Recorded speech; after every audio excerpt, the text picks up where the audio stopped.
Tonton videonya sampai habis, jangan lupa like dan subscribe ya.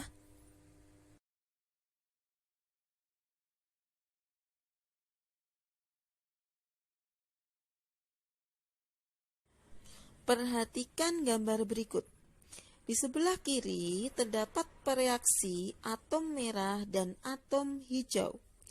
Setelah bereaksi membentuk suatu produk, atom merah membentuk molekul dengan atom hijau. Ternyata, setelah membentuk molekul masih bersisa atom merah yaitu berjumlah 6 atom. Sedangkan atom hijau habis terlebih dahulu bereaksi. Pada hal tersebut, atom hijau adalah reaksi yang pertama kali habis atau disebut sebagai reaksi pembatas. Mari kita pelajari apa itu reaksi pembatas.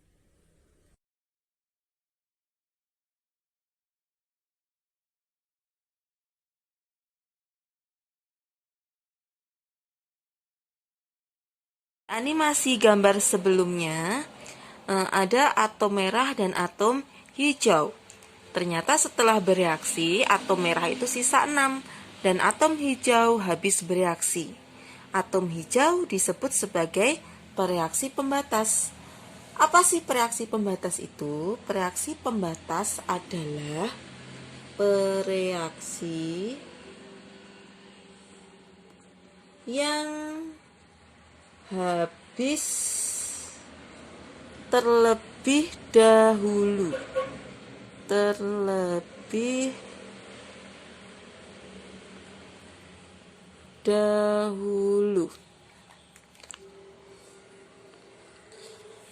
dahulu saat bereaksi.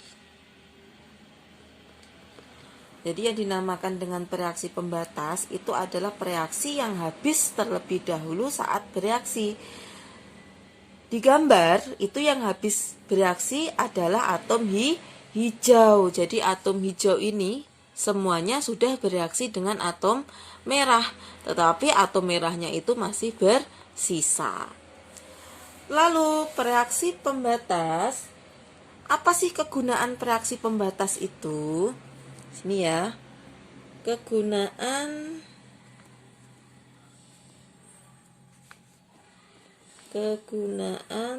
reaksi pembatas.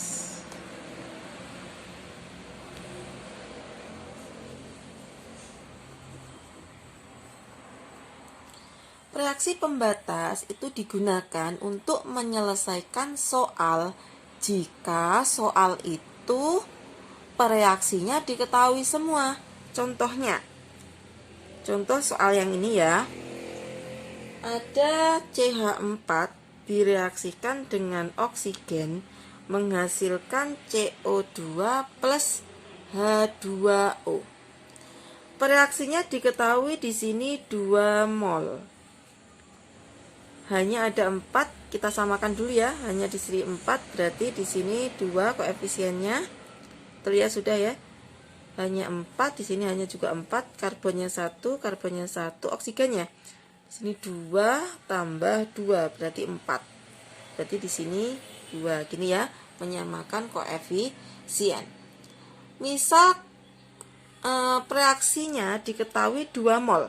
Untuk mengetahui mol H2O atau untuk mengetahui mol oksigen, untuk mengetahui mol CO2, maka kita pakai Avogadro. Diingat-ingat ya, Avogadro yaitu mol sebanding dengan koefisien. Jadi kalau ada soal seperti ini, kita pakai Avogadro, yaitu membandingkan mol dengan koefisien. Kalau satu koefisiennya 1, yaitu 2 mol, maka kalau 2 berapa? 1 saja 2 mol. Kalau 2 berarti 2 kali 2, berarti di sini 4 mol. Kalau 1, koefisiennya 1 berarti sebanding dengan 2 mol. Kalau 2 berarti di sini juga 4 mol. Tinggal membandingkan dengan koefisien yang diketahui. Ini tadi yang diketahui ini ya. Kemudian kalau misalkan ada soal seperti ini, CH4 plus 2O2 menghasilkan CO2 plus 2H2O.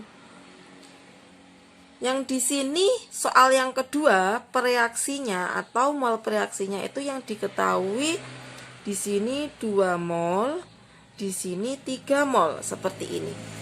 Lalu apa yang kita lakukan jika semua pereaksinya itu diketahui molnya? Kita membandingkan mol CO2 untuk mendapatkan mol CO2 sama mol H2O itu dibandingkan dengan siapa?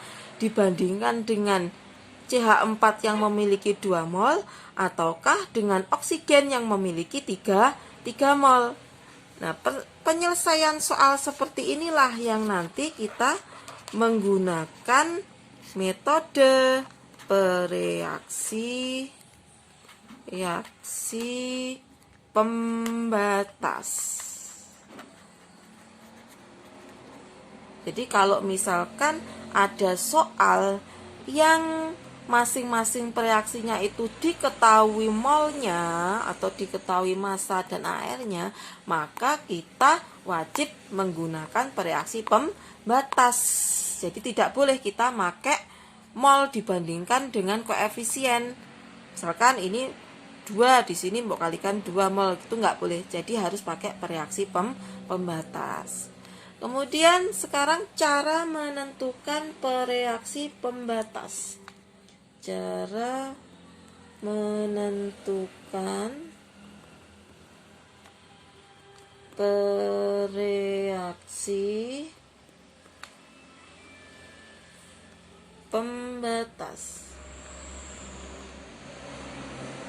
Reaksi pembatas pengertiannya sudah, kegunaannya untuk apa sudah. Sekarang cara menentukan reaksi pembatas. Langkah-langkahnya yang pertama kali adalah menentukan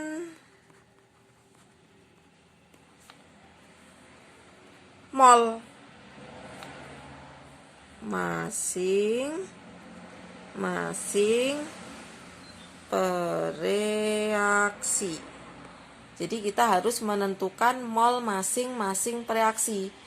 Mol reaksi berarti yang di sebelah reaktan sebelah kiri ya. Bukan produk loh ya, tapi pereaksi. Yang kedua, membagikan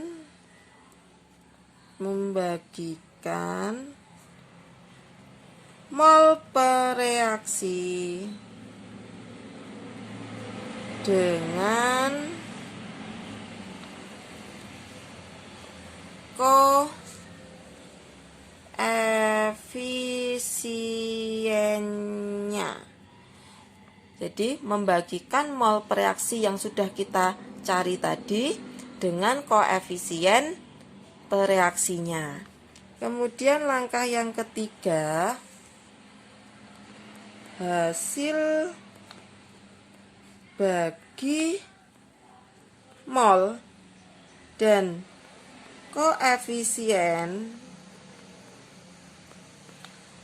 yang terkecil itu disebut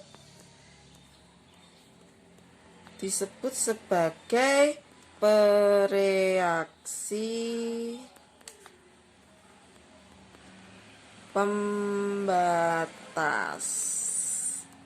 Nah, jadi yang pertama ini ya, menentukan mol. Jadi penting sekali kita harus menentukan mol dulu. Masih ingat ya, mol itu rumusnya apa? Mol sama dengan massa dibagi AR atau MR ya.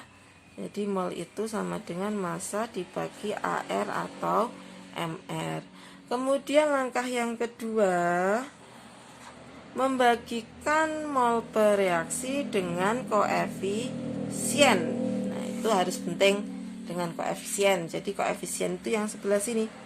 Ini koefisiennya 1, ini koefisiennya 2. Jadi koefisien itu yang ini. Kemudian hasil bagi yang ketiga, langkah ketiga itu adalah hasil bagi mol dan koefisien yang terkecil. Jadi yang terkecil ini disebut sebagai pereaksi pembatas. Jadi cara menentukan pereaksi pembatas itu ada 3 langkah seperti ini ya. Jadi kita bisa menentukan pereaksi pembatasnya. Kemudian kalau kita disuruh mencari pereaksi sisa, berapa pereaksi sisa, berapa massa pereaksi sisa, itu harus menggunakan pereaksi pembatas. Ketahui suatu reaksi sebagai berikut. 2 belerang direaksikan dengan 3 oksigen menghasilkan 2 belerang trioksida. Pada reaksi tersebut terdapat 6 mol belerang S dan 6 mol O2 atau oksigen. Maka tentukan A. Pereaksi pembatas, B. Mol SO3 yang terbentuk, C. Mol sisa atau pereaksi sisa. Diketahui, mol belerang, mol S-nya sama dengan 6 mol.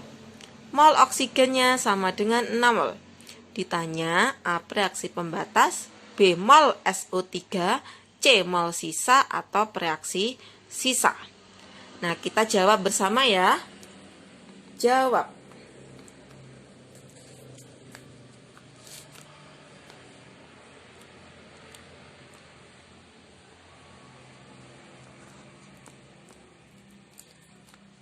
Untuk yang pertama, kita menentukan pereaksi pembatas. 2S plus 3O2 gas menghasilkan 2SO3 gas.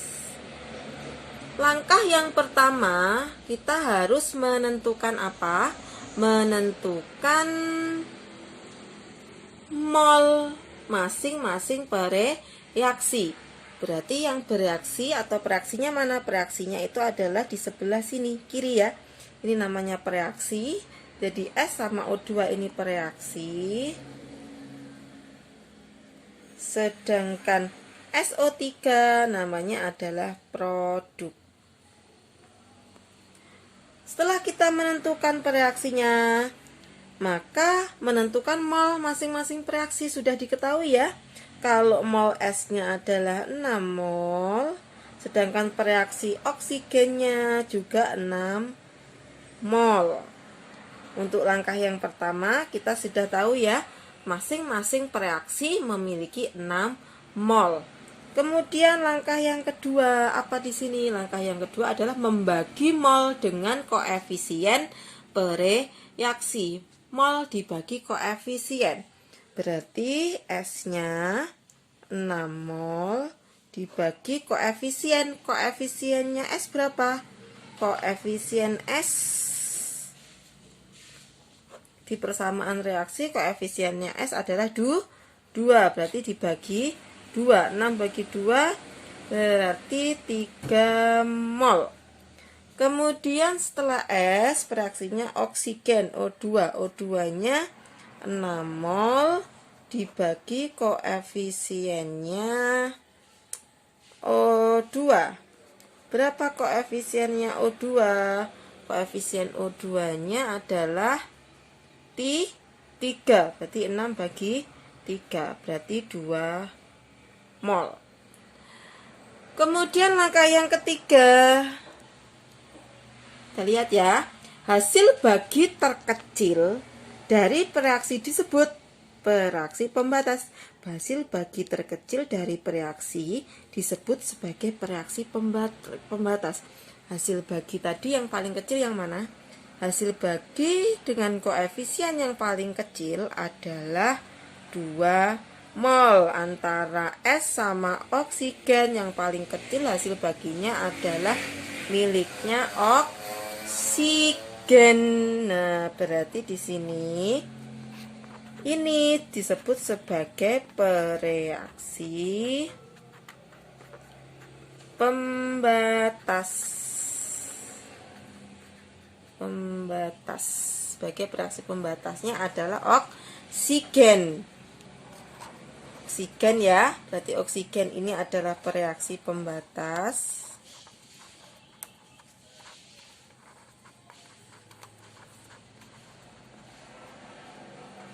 Atau yang habis dahulu.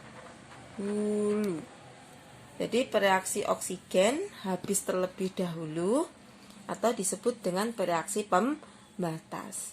Kemudian bagaimana cara menentukan mol sisa mol SO3 yang terbentuk? Maka kita harus membuat suatu seperti tabel. Jadi kita masukkan persamaan reaksinya terlebih dahulu. Persamaan reaksinya kan tadi gini ya. Gas menghasilkan 2 SO3 gas. Di sebelah sini kita tulis awal reaksi, kemudian reaksi sisa. Apa sih ini artinya? Awal bereaksi itu adalah mol pada saat awal sebelum bereaksi. Jadi pada saat awal reaksi itu pasti memiliki jumlah mol ya. Jadi di sini kita tuliskan semua jumlah molnya masing-masing. Untuk belerang awalnya tadi berapa mol? 6 mol. Sini 6 mol. Untuk oksigen berapa mol? Oksigennya juga 6 mol. Pada saat awal pasti produknya belum terbentuk kan? Belum, berarti di sini masih kosong, belum terbentuk. Nah, pada saat reaksi ini, maka di reaksi ini itu adalah bereaksi pembatas dikali koefisien. Bereaksi pembatasnya tadi berapa? 2 mol. Berarti untuk yang di sini itu adalah 0, berapa tadi? 2 ya, 2 mol. Maaf ini ya. Berarti tadi bereaksi pembatasnya 2 mol, di sini 2 mol dikali koefisiennya. Jadi yang bereaksi itu adalah ini nanti. Di tabel yang bereaksi itu adalah 2 mol dikali koefisien. Berarti kalau 2 kali koefisien yang di sebelah sini 2 kali 2 berarti 2 mol dikali 2, koefisiennya kan 2, berarti di sini 4 mol. Yang di sini reaksi pembatasnya 2 mol, 2 mol kali koefisien berarti 2 kali 3, berarti 6 mol. Yang di sini 2 mol dikali 2, berarti di sini 4 mol. Ini ya. Kemudian dikurangi 6 dikurangi 4, 2 mol. 6 kurangi 6 habis bereaksi, ini tinggal 4 mol. Jadi kita bisa menjawab pertanyaan tadi ya. Bereaksi sisanya adalah sulfur bersisa 2 mol. Bereaksi yang terbentuk atau produknya adalah SO3, terbentuk berapa mol? 4 mol. Jadi di sini tak tulis ya. Bereaksi yang B, mol SO3-nya. Mol SO3 itu adalah 4 mol. Kemudian mol sisa bereaksi adalah berapa mol? 2 mol. Jadi sebelum kita membuat tabel seperti ini, kita harus tahu apa tadi? Harus tahu terlebih dahulu reaksi pembatasnya. Jadi nanti reaksi pembatasnya itu ditaruh yang di sebelah sini. Reaksi pembatas dikalikan koefisien.